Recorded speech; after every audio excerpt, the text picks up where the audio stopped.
Hi everybody, Mr. Jurasin again. Today we're going to demonstrate the chop saw. Chop saw is a very nice piece of equipment here. It's used for cutting mostly 90-degree angles, but we can also set it up for different angle cuts, 15, 22 and a half, 30, 45.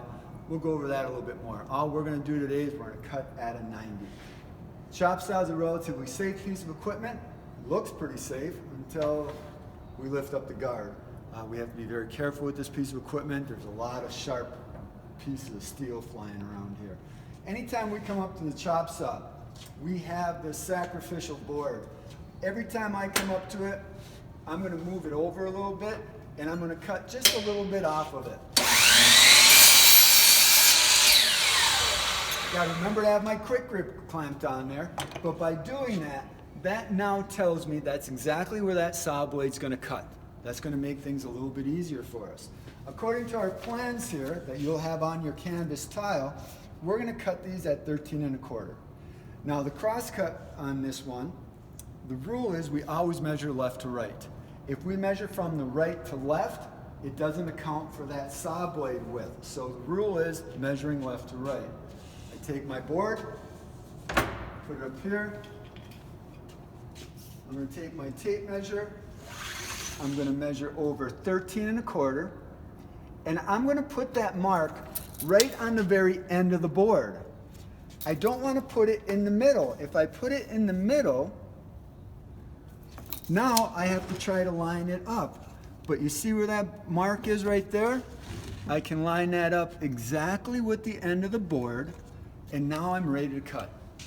Now here's the safety parts about this machine. When we're cutting, the finger that we have to worry most about is our thumb. People have a tendency to want to hold the board like this. We watch the blade go past the index finger and it leaves that thumb out, and we don't want that. So what we do is we turn our hand, we put that thumb behind the index finger, and we watch and make sure it's a safe distance away so you can see where my hand is. I'm going to put pressure down and towards the fence. I take my right hand, I don't grab the trigger, I take the heel of my hand, I bring the blade down, I make sure that my left hand is safe, and it is.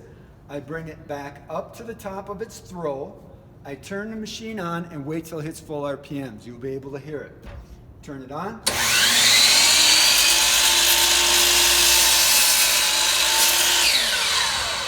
And the other safety thing is to cut slow. We want to cut slow so we make sure that our left hand is safe. If you're cutting really fast, one, your fingers could be in the wrong spot, which is bad. Also, by cutting too fast, it's going to tear up the end of the board, which isn't good. And the other thing it can do is it can grab it and throw your hand up, and we don't want that. I can make my another cut, and I'll have my two set at 13 1/4. That's how we cross cut using the chop saw. Thank you.